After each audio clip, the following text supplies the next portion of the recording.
Bahrain തലസ്ഥാനമായ മനാമയിലെ ആകാശത്തു നിന്ന് ഉയർന്നത് സാധാരണ വിമാനങ്ങളുടെ ശബ്ദമായിരുന്നില്ല.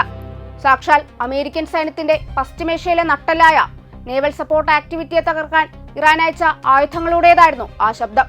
21 സൈനികരുടെ ജീവൻ നഷ്ടപ്പെട്ടു എന്ന ഞെട്ടിക്കുന്ന വിവരങ്ങൾ പുറത്തുവരുമ്പോൾ അമേരിക്കയും ഇറാനും തമ്മിലുള്ള ആ പഴയ പക പുതിയൊരു യുദ്ധഭൂമിയിലേക്ക് പടരുകയാണ്. എന്താണ് ജുഫൈറിൽ ശരിക്കും സംഭവിച്ചത്? വൻശക്തികൾ നേർക്കുനേർ വരുമ്പോൾ ലോകം ഭയക്കുന്നത് എന്തിനെയാണ്? ബഹ്റൈൻ തലസ്ഥാനമായ മനാമയിലെ ജുഫൈർ ജില്ലയിൽ സ്ഥിതി ചെയ്യുന്ന നേവൽ സപ്പോർട്ട് ആക്ടിവിറ്റി ബഹ്റൈൻ കേന്ദ്രത്തിന് നേരെ മിസൈലുകളും ഡ്രോണുകളും ഉപയോഗിച്ചാണ് ആക്രമണം നടന്നതെന്ന് റിപ്പോർട്ടുകൾ സൂചിപ്പിക്കുന്നു. ഇറാനുമായി ബന്ധപ്പെട്ട മാധ്യമങ്ങൾ പുറത്തുവിട്ട ദൃശ്യങ്ങളിൽ ആക്രമണത്തിന് പിന്നാലെ ബേസിനുള്ളിൽ തീപിടുത്തവും കനത്ത പുകയും ഉയരുന്നതായി കാണപ്പെടുന്നുണ്ടെന്ന് റിപ്പോർട്ടുകൾ പറയുന്നു.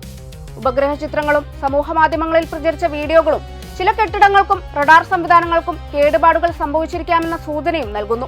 റഡാർ സൗകര്യങ്ങൾ, സർവീസ് കെട്ടിടങ്ങൾ, ഉപഗ്രഹ ആശയവിനിമയ സംവിധാനങ്ങൾ എന്നിവ ലക്ഷ്യമിട്ടാണ് ആക്രമണം നടന്നതെന്നാണ് പ്രാഥമിക വിലയിരുത്തൽ. ഈ ആക്രമണം ഇറാന്റെ ഇസ്ലാമിക് റവല്യൂഷണറി ഗാർഡ് കോർപ്സ് നടത്തിയ ഏകോപിത സൈനിക നീക്കത്തിന്റെ ഭാഗമാണെന്നാണ് റിപ്പോർട്ടുകൾ പറയുന്നത്. ബാലിസ്റ്റിക് മിസൈലുകളും ഷാഹേദ് 136 ആക്രമണ ഡ്രോണുകളും ചേർന്നുള്ള ആക്രമണമാണ് നടത്തിയതെന്നാണ് വിലയിരുത്തൽ. സംഭവ സമയത്ത് പല അമേരിക്കൻ ഉദ്യോഗസ്ഥരും സുരക്ഷാ ബങ്കറുകളിലായിരുന്നതിനാൽ വലിയ നഷ്ടം ഒഴിവായിരുന്നു എന്നാണ് അമേരിക്കൻ വൃത്തങ്ങൾ സൂചിപ്പിക്കുന്നത്. എന്നാൽ സമീപ സംഘർഷങ്ങളിൽ കുറഞ്ഞത് 3 അമേരിക്കൻ സൈനികർ കൊല്ലപ്പെട്ടതായ റിപ്പോർട്ടുകളുമുണ്ട്. ഈ ആക്രമണം ഒറ്റപ്പെട്ട സംഭവമല്ല. അമേരിക്കയും ഇസ്രായേലും ഇറാന്റെ ഉന്നത സൈനിക നേതാക്കളെ ലക്ഷ്യമിട്ട് നടത്തിയ ഓപ്പറേഷൻ എപ്പിക് ഫ്യൂറി എന്ന സംയുക്ത സൈനിക നീക്കത്തിന് കൃത്യമായ പ്രതികാരമെന്ന നിലയ്ക്കാണ് ഇറാൻ ഇതിനെ അവതരിപ്പിക്കുന്നത്. അതേസമയം മേഖലയിൽ അമേരിക്കൻ നാവികസേനയുടെ സാന്നിധ്യം അടുത്തിടെ വലിയ തോതിൽ വർദ്ധിച്ചിരുന്നു. ഗൾഫ് മേഖലയിലെ സംഘർഷം നിയന്ത്രിക്കാൻ അമേരിക്ക വിന്യസിച്ചിരിക്കുന്ന കപ്പലുകളുടെ വലിയൊരു വിഭാഗം ഇതിനകം തന്നെ ഇവിടെ പ്രവർത്തിച്ചുകൊണ്ടിരിക്കുകയാണ്.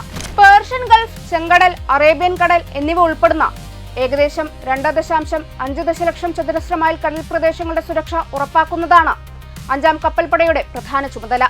പ്രത്യേകിച്ച് ലോകത്തിലെ ഏറ്റവും പ്രധാനപ്പെട്ട എണ്ണ ഗതാഗത മാർഗങ്ങളിലൊന്നായ ഹോർമൂസ് കടലിടുക്കിലൂടെ കപ്പൽ ഗതാഗതം സുരക്ഷിതമാക്കുന്നതിൽ ഈ കപ്പൽപ്പട നിർണായക പങ്ക് വഹിക്കുന്നു.